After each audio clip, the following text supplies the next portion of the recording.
우리가 보통 많은 분들이 일반적으로 하나님을 생각할 때 가지고 있는 오해들이 몇 가지 있는데요. 그 중에 하나가 이런 것입니다. 구약의 하나님은 심판의 하나님이라서 무서운 하나님이고, 신약의 하나님은 사랑의 하나님이라서 친근한 분이다. 그래서 구약의 하나님은 별로지만 신약의 하나님은 좋다. 이런 오해를 우리가 많이들 할 수 있습니다. 물론 이제 어느 정도 일리는 있습니다. 왜냐하면 구약에 보면 하나님이 심판하는 내용들이 굉장히 많이 나오고, 그 심판이 굉장히 끔찍한 심판인 경우들을 우리가 종종 보게 됩니다. 그렇지만 한 가지 우리가 기억해야 되는 것은 뭐냐면, 구약의 많은 사건들 속에도 충분히 하나님의 자비와 긍휼과 사랑의 하나님이시라는 증거들이 충분히 우리가 찾을 수 있다는 것이죠. 오늘 우리가 읽은 이 도피성의 이야기도 그 중에 한 예라고 생각이 되어집니다. 이 도피성이라는, 이 한국말로 도피성이라고 되어진 이 말은요, 우리 영어로는 refugee asylum 이렇게 번역을 했는데, 말 그대로입니다. 누군가 자신의 생명을 보존하기 위해서 숨어 지낼 수 있도록 만들어 놓은 지역 또는 도시, 이런 것들을 이야기하는 것이죠.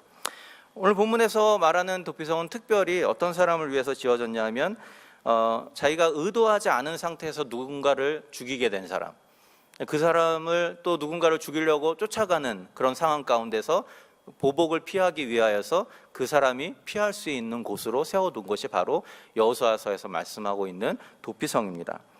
이 도피성의 이야기를 우리가 좀 이해를 하려면요, 당시 고대 근동 지역에서 있었던 가족의 개념들, 또 그들의 가족이라는 그들의 문화에 대해서 우리가 좀 이해할 필요가 있겠는데요.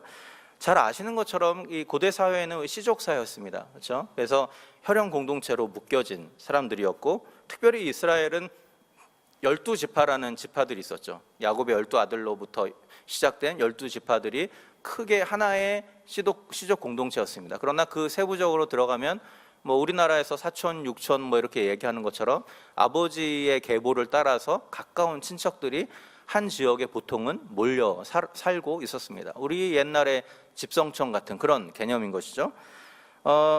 그런 이들의, 특별히 이제 유대인들은 굉장히 그런 혈연 공동체에 대한 그런 생각이 굉장히 깊고 강했는데, 그 중에 대표적인 예가 뭐냐면 그 구약 성경에 있었던 고엘이라는 제도입니다. 고엘이라는 말은 뭐냐면 그 구속자, 구원자라는 의미를 가지고 있는데요. 그게 무슨 얘기냐면 룻기에 보면 나오는 겁니다. 그렇죠?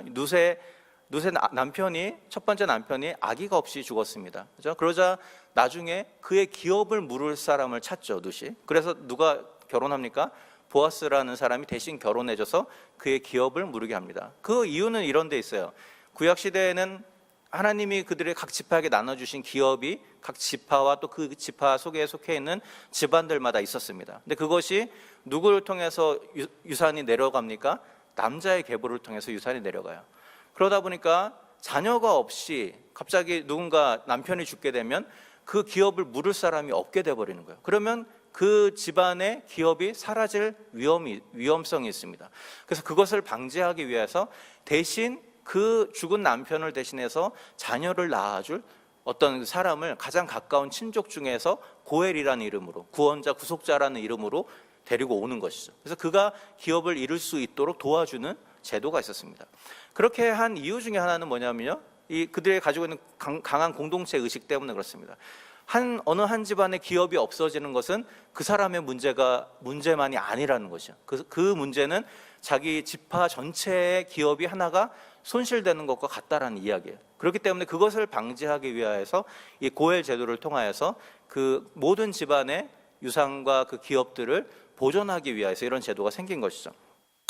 재밌는 건 뭐냐면 이 고엘 제도라는 것이 어떤 식으로까지 연결이 되냐면요, 만약에 가지 친척 중에 억울하게 살인을 당한 사람이 있을 경우에 마찬가지입니다. 이 고엘이라는 역할을 하는 사람이 가서 그 사람에 대한 살인을 보복하는 일로까지 이것이 발전된 상황 가운데 있었던 거예요. 그래서 그것을 오늘 본문에서 피해 보수자라고 말합니다. 오늘 본문에서는 보수자라고 번역했지만 원래 단어는 고엘, 똑같은 단어입니다. 구속자, 구원자라는 거죠.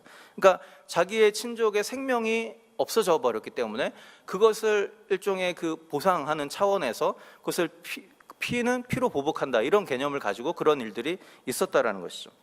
물론 율법에도 보면, 구약의 율법에도 보면 살인을 저지른 자, 의도를 가지고 살인을 저지른 자는 죽음으로 다스리도록 그렇게 되어 있었습니다. 그래서 어떤 의미에서 피해 보복이라는 것 자체가 그 당시에 그 배경으로 볼 때는 크게 문제되는 일은 아닐 수 있어요. 근데 한 가지 문제는 뭐냐면, 만약에 이 살인이 고의로 이루어진 것이 아니고 부지 중에 이루어진 살인일 때는 문제가 다르다는 것이죠.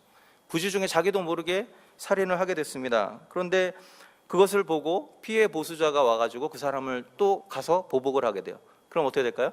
이 사람도 억울하게 죽었기 때문에 이 사람에게도 또 고엘이라는 사람이 있겠죠. 그 사람이 또 보복을 하게 됩니다. 잘못하다 보면 그 마을 전체가 보복으로 인하여서 완전히 쑥대밭이 되는 상황이 올 수도 있어요. 이런 것들을 하나님이 아시고 이런 것들을 바로잡기 위하여서 율법을 제정하시면서 도피성이라는 제도를 하나님이 만드신 것입니다. 그래서 오늘 본문에 보면 도피성이 대략 어떤 식으로 운영되었는지 얘기가 나오는데요. 뭐 이런 겁니다. 우선 부지 중에 살인을 저지른 사람은 피해 보수자를 피해서 도피성으로 급히 도망을 합니다. 그리고 도피성의 성문 앞에서 그 도피성에서 활동하고 있는 장로들을 불러요. 장로들은 유대의 전통적인 그 엘더, 그러니까 말 그대로 어떤 종교적인 직분이 아니고요. 그 원로들을 의미합니다. 그래서 당시에는 어떤 법이나 이런 것들, 문화적인 여러 가지 갈등이 있을 때 그것을 해결하는 사람들이 바로 이 장로들이었는데, 그 사람들을 초청해가지고 자기의 어떤 일이 일어나는지 설명하도록 합니다.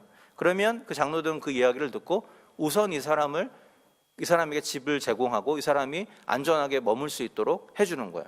그리고 나서 피해 보수자가 찾아와서 그 사람을 내어달라고 하면 절대로 내어주지 않습니다. 그 사람의 판결이 끝나기까지 내어주지 않는 거예요.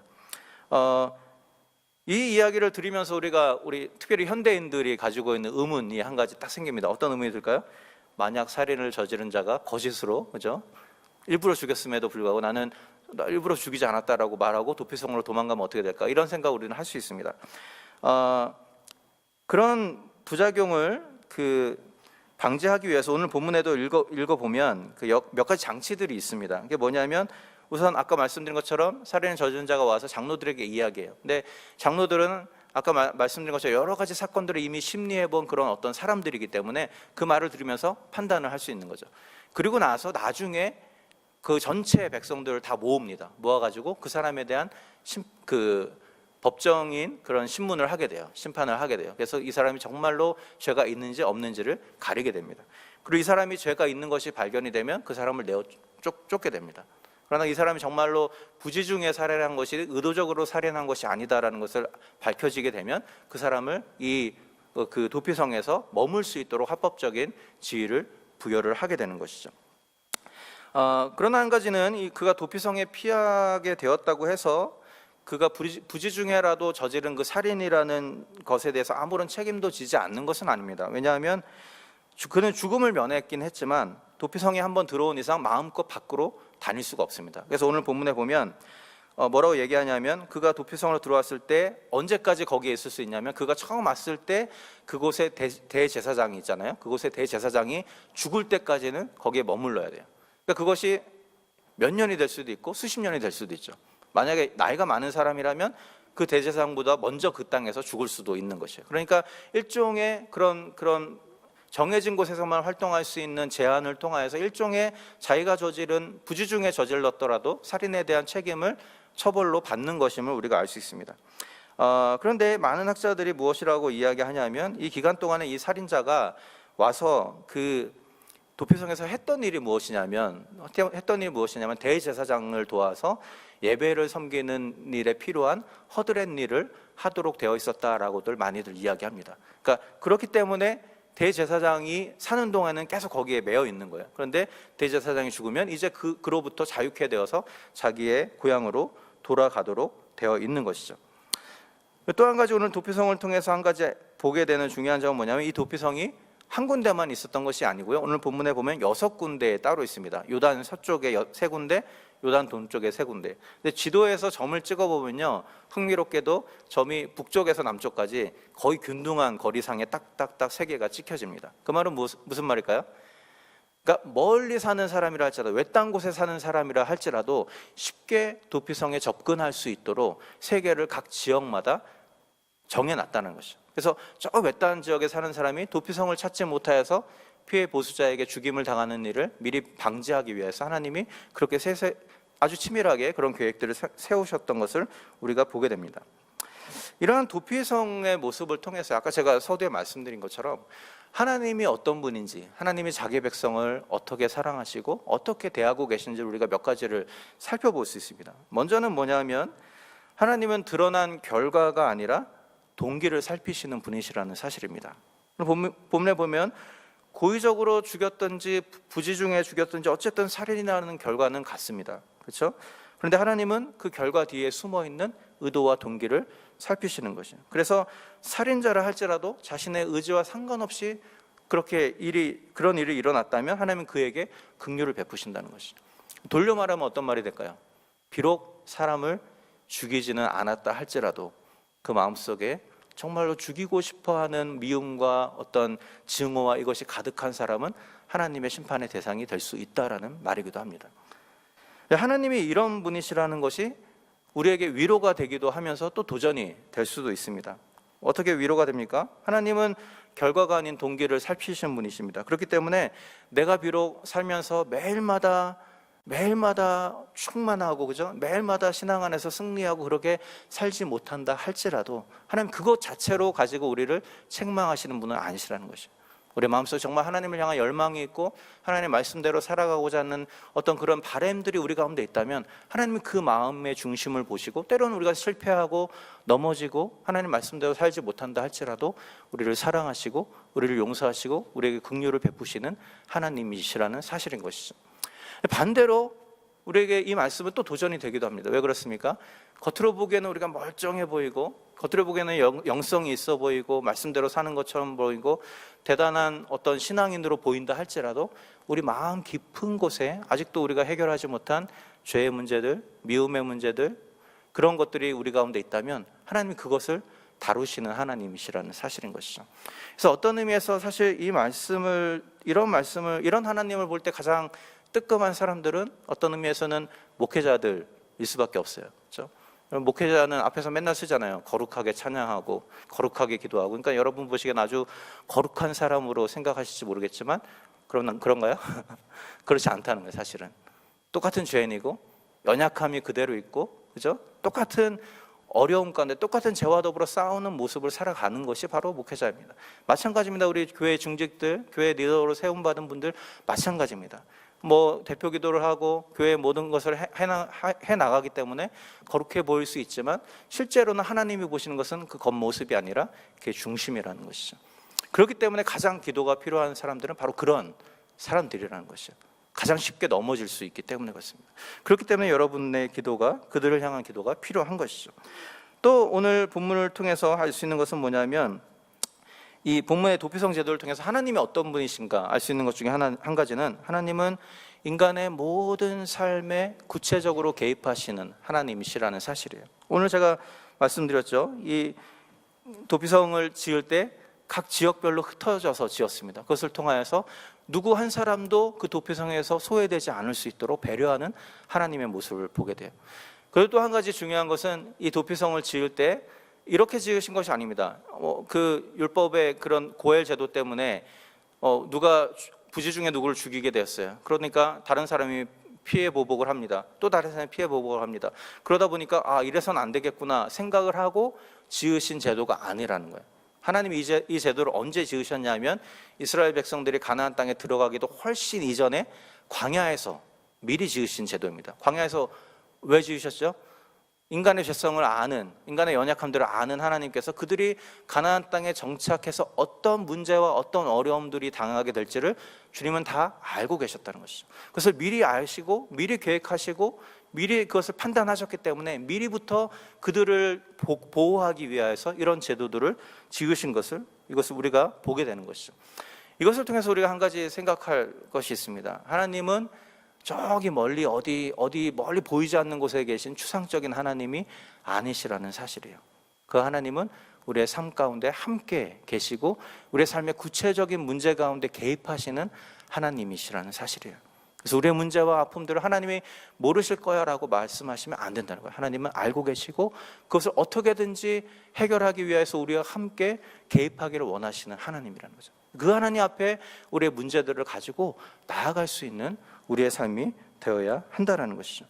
또한 오늘 본문에서 보는 것처럼 이 부지 중에 이 살인한 자가 도피성으로 들어온 뒤에 대제사장을 도와서 하나님께 제사하는 일을 섬겼다라고 말씀을 드렸습니다. 이것을 통해서 우리가 한 가지 기억할 것은 뭐냐면, 하나님은 이 과정들을 통하여서 그가 그 죄의 문제로부터 사로잡히는, 그 죄의 종이 되는 것을 원하지 않으셨다는 사실을 우리가 알게 됩니다. 왜냐하면 정상적인 사람이라면 아무리 부지 중에 죽였다 할지라도, 성경에 보면요, 이 신명기 거기에 보면 부지 중에 죽은 얘가 나옵니다. 얘가 뭐가 나오냐면, 그 친구랑 같이 도끼를 가지고 산에 나무하러 갔다가 나무질을 하다가 도끼에서 그 도끼 대에서 도끼가 떨어져 나간 거예요. 근데 그것이 날아가서 친구의 목을 쳐서 죽게 되는 그런 예입니다. 그러니까는 정말로 의도가 없었던 그런 것이죠. 그럼에도 불구하고 그렇게 해서 친구를 죽이게 되었을 때 그가 느끼는 감정이 어떤 것이겠습니까? 죄책감과, 그렇죠? 슬픔과 자책감과 그런 두려움과 불안함들이 가득 있을 수밖에 없어요. 근데 그런 그를 도피성으로 피하게 해서 하나님 무엇을 시키셨다고요? 대제사장과 함께, 그렇죠? 성전에서 제사 드리고 성전에서 희생 제물을 드리는 것에 필요한 허들의 일들을 하도록 했다라는 것이죠. 그것을 통해서 그가 무엇을 생각했겠습니까?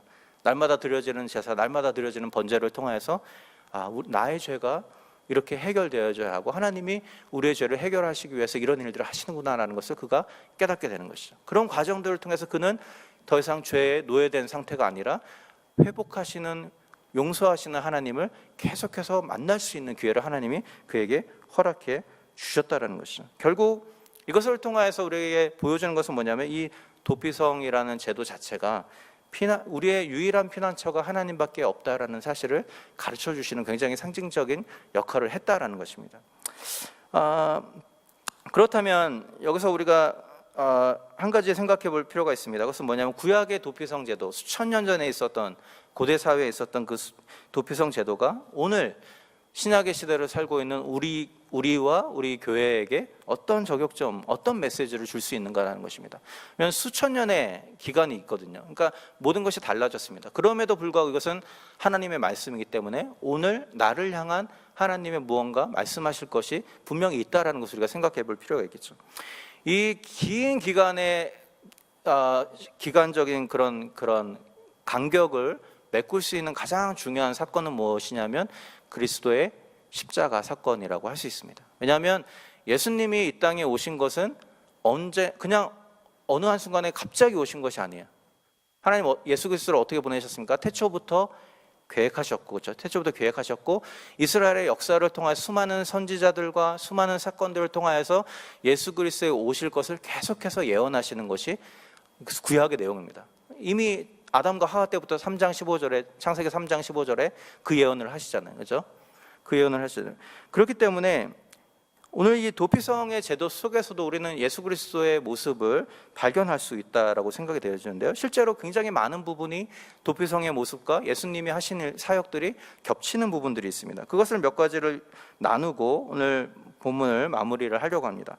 첫 번째는 뭐냐면, 도피성을 세우신 것이 인간의 요청이나 필요에 따라 세워진 것이 아니고 전적으로 하나님이 주도권을 가지고 세우신 것처럼, 그럼 그리스도의 죽으심과 부활로 인하여서 우리가 얻은 구원도 우리가 요청해서 얻은 구원이 아니고 하나님이 전적인 은혜로 우리에게 부어주신 구원이라는 사실입니다. 그럼 예수님을 어떻게 믿게 되었습니까? 이런 질문을 성경 공부 시간에 해보면 공통적인 것을 발견합니다. 그것은 뭐냐면, 대부분의 사람들은 먼저 예수를 믿고 싶어서 믿은 것이 아니에요. 그렇죠? 여러분 중에 혹시 정말 태어날 때부터 예수를 믿고 싶어 했고 열심히 예수님을 찾다가 예수님을 믿은 사람이 있습니까? 별로 없어요. 그렇죠? 대부분은 처음엔 관심이 없고, 처음에는 부정적이고, 그렇죠? 처음에는 교회에 대해서 별로 비판하던 사람들이 어쩌다 보니까 마음이 열리게 되고 그것을 통해서 예수님을 믿게 되는 경우들이 대부분입니다. 그것을 통해서 우리가 알 수 있는 것이 무엇입니까? 우리가 예수 그리스도를 믿게 된 것이 우리가 선택한 것이 아니고 하나님이 우리에게 주신 선물이라는 것을 우리가 깨닫게 되는 것이죠. 그렇기 때문에 우리는 그 선물 때문에라도 충분히 감사하고 기뻐할 이유가 있다는 것입니다. 둘째로 오늘 본문에서 한 가지 우리가 발견한 것은 뭐냐면, 살인죄를 지은 죄인이라 할지라도 그가 도피성 안에 머무는 한은 완벽한 보호를 받았다는 것이죠. 마찬가지입니다. 우리가 비록 죄인이고 연약한 모습으로 살아간다 할지라도 우리가 주님 안에 거하는 한 우리는 하나님의 보호하심 가운데 있다라는 사실입니다. 우리가 연약하고 죄인의 모습으로 날마다 쓰러지고 날마다 그렇게 실패하는 모습으로 살아간다 할지라도 가장 중요한 것은 우리가 그리스도 안에 거하는 삶이라는 것이죠. 그러니까 그리스도 안에 있는 한 우리의 어떠함 때문이 아니라 우리를 위해서 죽으시고 부활하신 예수 그리스도 때문에 우리는 하나님의 보호하심 가운데 거할 수 있다라는 것입니다. 그렇기 때문에 어떤 상황에서든지 주님 안에 거하는 일에 힘쓰는 우리가 되면 좋겠습니다. 또 오늘 이 도피성 제도를 통해서 우리가 한 가지 발견하게 되는 것은 무엇이냐 하면요, 이런 것입니다. 아까 제가 말씀드린 것처럼 이 도피성이 요단강의 서쪽과 동쪽에 고르게 분포되어 있었다고 말합니다. 그 말은 무엇입니까? 누구나 올 수 있다는 얘기죠. 누구나 올 수 있다는 얘기는 마찬가지입니다. 오늘 예수 그리스도의 구원의 복음을 생각해 보십시오. 그것은 누구에게만 제한된 복음이 아닙니다. 그렇죠? 누구나 받아들여지고 아무리 죄인이라 할지라도 아무리 연약한 자들이라 할지라도 아무리 그가 정말 하나님의 복음의 모습에 보기에 내가 보기에 저 사람도 예수를 믿을 수 있을까라고 생각되어지는 사람이라 할지라도 그는 주님의 복음을 받기에 합당한 자들이라는 것입니다. 누구나 환영되어야 한다는 것이죠. 마찬가지입니다. 우리의 피부의 색깔이 무엇이든지 그 사람의 어느 나라에서 왔든지 비록 그가 이전에 이슬람 종교였든지 힌두 종교였든지 불교였든지 상관없이 그가 정말로 자신의 죄를 고백하고 주 앞에 나온다면 그 사람들은 주님 안에서 그 주님이 주시는 구원의 복음을 받을 자격이 있는 자들이라는 사실이죠. 이것을 통해서 우리가 한 가지 기억해야 될 것은 뭐냐면 우리가 삶의 현장에서 경험하는 많은 이들이 있습니다. 우리가 함께 일하는 사람들, 그가 한국인이 아닐지라도 그렇죠? 어느 나라에서 왔든지 함께 일하는 그들 모두는 주님의 복음을 받아야 되고 또 받을 수 있는 사람들이라는 것을 우리가 그런 관점으로 그들을 대할 필요가 있다는 것이죠. 그들이 그냥 내가 함께하는 그냥 고용인이기 때문에 막대해도 된다 이런 관점으로 하는 것이 아니고 여러분들이 직장에서 사업장에서 함께 일하는 그들을 바라볼 때 이런 복음의 관점으로 바라보는 우리의 시각의 변화들이 필요하다라는 것이죠. 물론 이 도피성 제도가 이스라엘 백성들의 역사 속에서 얼마나 실제적으로 지켜졌는가에 대해서 굉장히 학자들이 많이 의구심을 갖습니다. 왜냐하면 성경을 살펴보면요, 비슷한 내용들은 나와 있지만 한 번도 이 도피성에 들어간 사람이 어떻게 거기서 살고 이런 내용들이 한 번도 구체적으로 등장하지 않아요. 그래서 많은 학자들은 이것이 하나님이 세워진 율법이었지만 이스라엘 백성의 역사 속에서 실제로 지켜지지는 않았을 것이다 라고 이야기를 합니다. 한 가지 중요한 것은 뭐냐면 비록 그것이 잘 지켜지지 않은 것이라 할지라도 그것의 문제는 하나님에게 있었던 것이 아니고 그것을 지키지 않았던 그 백성들에게 있었던 거예요. 그들의 지키지 않았던 이유가 무엇이겠습니까? 만약 이것이 정말로 지켜지지 않았다면 아마도 제가 보기엔 그런 관점인 것 같아요. 아니 그렇게 복잡한 절차까지 해가면서 사람을 죽인 사람을 보호할 이유가 있는가? 아마 그런 의구심을 가졌을 거예요. 아마 그런 의구심을 계속해서 그들이 가지게 되었다면 아마 이 도피성 제도가 실제로 실현되기는 어렵지 않았을까라는 생각을 해보게 됩니다. 중요한 것은 뭐냐면 이 도피성이 실제로 이루어졌는지 않았는지 그것보다 더 중요한 것은 뭐냐면 하나님은 이 제도를 정말로 만드셨고 이 제도가 실현되기를 원하셨다는 것이죠. 사람들의 관점이 사람들이 놓친 것은 무엇이냐면 이것을 하나의 그냥 율법적인 제도로만 생각했지 이 속에 숨겨져 있는 자기 백성을 사랑하시는 하나님의 모습과 자기 백성을 보호하고자 하는 하나님의 그런 마음들을 그들이 온전히 깨닫지 못했다라는 사실입니다. 오늘 이 말씀을 통해서 우리가 하나님이 어떤 분인지 다시 한번 돌이켜보는 시간이 되면 좋겠습니다. 하나님은 그저 멀리 어디에 보이지 않는 곳에 계신 하나님이 아니고 이렇게 오늘 인간의 삶의 문제 속에서 일어날 여러 가지 문제들까지도 친히 개입하셔서 우리가 주님 안에서 보호받고 또 주님 안에서 사랑받을 수 있도록 주님 안에서 회개함 받고 용서받을 수 있도록 치밀하게 우리를 개입하시고 우리 삶 가운데 함께 하시는 하나님이시라는 사실이에요. 그 하나님을 기억하면서 우리의 삶의 현장에서 그 하나님과 조금 더 친밀해지고 그 하나님 바로 내 옆에 계시다는 사실을 다시 한번 기억하는 우리가 되면 좋겠습니다. 유일한 피난처, 우리가 피할 수 있는 유일한 피난처는 하나님밖에 없습니다. 그리고 하나님의 아들로 오신 예수 그리스도밖에 없습니다. 우리 삶에 여러 가지 문제들이 일어날 때 우리가 다른 어떤 것에 의지하지 말고 우리의 피난처 대신 주님을 의지함으로 말미암아 주님 안에서 회복과 또 귀한 회복의 은혜를 경험하는 저와 여러분들 될 수 있기를 주님의 이름으로 부탁을 드립니다. 우리 함께 자리에 일어나셔서 우리 하나님은 우리의 피난처가 되시며 함께 찬양하시고 축도로 예배 마치도록 하겠습니다.